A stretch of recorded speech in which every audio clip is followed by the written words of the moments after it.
Good morning. Nice cold sunny day. Welcome to Park Bench Politics. And today, voting for 16 and 17-year-olds. No, Yes, David, we are. no. What? Yes, Look, yes, yes, why yes, do we yes. want? Like all they care about is sex, drugs, and rock and roll. Why do we? Why do we want that? Come on. That's not the point. Say 90% only cares about sex, drugs, and rock and roll. But I mean, what's wrong with sex, drugs, and rock and roll, David? I mean, Nothing. But do we want them? We don't want that 90% voting of 16 and 17-year-olds. But there's 10% that are extremely engaged with the future of the country, the future of the world, whether it's environmental issues, whether it's governmental issues, or corruption.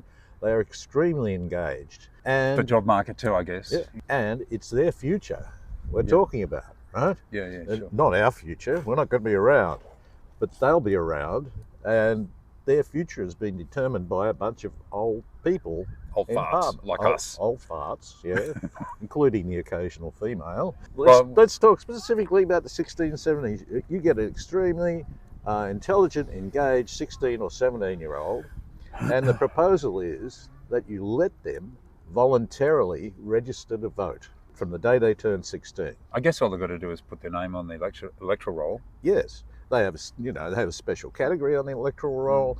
They vote in the election just the same. Their vote is worth the same as anybody else's vote, and that brings them, that cohort of young thinkers who are thinking into the future, into our voting system. And I don't think that can be a bad thing. Okay, look, the thing is these days that young people are far more educated and world-wise than we were at their age. With the internet and the stuff that young people have access to at, from the get-go is extraordinary. It's probably developing their brains at an exponential rate. You talk to a 16-year-old who's engaged in politics and the world, and they can fence with you one-on-one. So, yeah, I get it. Absolutely. Now, they also have skills that we don't have. They understand the technology that we're all trying to wrestle with far better than we do. True. I mean, they've lived it and breathed it from the time they got their iPod when they were Babysat by their iPad. Yes. Yep. They have a lot to bring to the table.